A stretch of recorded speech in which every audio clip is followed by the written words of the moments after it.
Welcome to view point.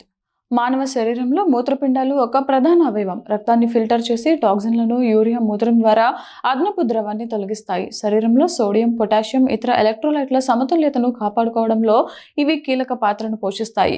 ఈ రోజుల్లో కిడ్నీకి సంబంధించిన వ్యాధులు పెరిగిపోతున్నాయి.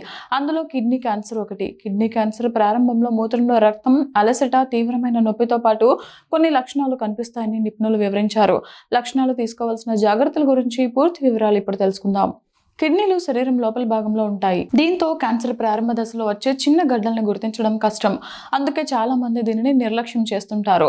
మూత్రపిండాల క్యాన్సర్ తరచుగా ప్రారంభ దశలో ఎటువంటి స్పష్టమైన లక్షణాలు లేకుండా అభివృద్ధి చెందుతుంది. దీనిని రీనల్ సెల్ కార్సినోమా అని కూడా పిలుస్తారు.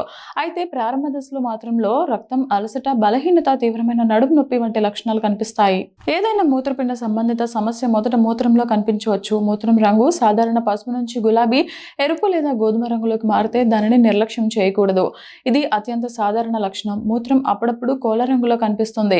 కొన్నిసార్లు ఈ మార్పు నొప్పి లేకుండా సంభవించవచ్చు, కానీ ఇది కిడ్నీ క్యాన్సర్తో సహా తీవ్రమైన సమస్యకు సంకేతం కావచ్చు. అలాంటి పరిస్థితుల్లో వైద్యుని సంప్రదించడం చాలా ముఖ్యం.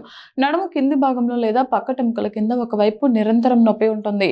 నొప్పి ఎక్కువసేపు కొనసాగితే, విశ్రాంతి లేదా మందులతో తగ్గకపోతే అది సాధారణ కండరాల నొప్పి కాకపోవచ్చు.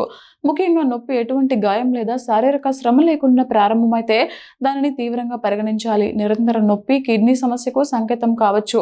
పరిస్థితి దిగజారడానికి ముందు సరైన రోగ నిర్ధారణ, చికిత్స కోసం వైద్యుని సంప్రదించండి. ఎటువంటి కారణం లేకుండా, అంటే డైటింగ్ చేయకపోయినా, వ్యాయామం చేయకపోయినా, ఉన్నట్టుండి వేగంగా బరువు తగ్గితే అది సాధారణ మార్పు ఏమాత్రం కాదు. వివరించలేని విధంగా బరువు తగ్గడం అనేది అంతర్లీన సమస్యకు సంకేతం కావచ్చు.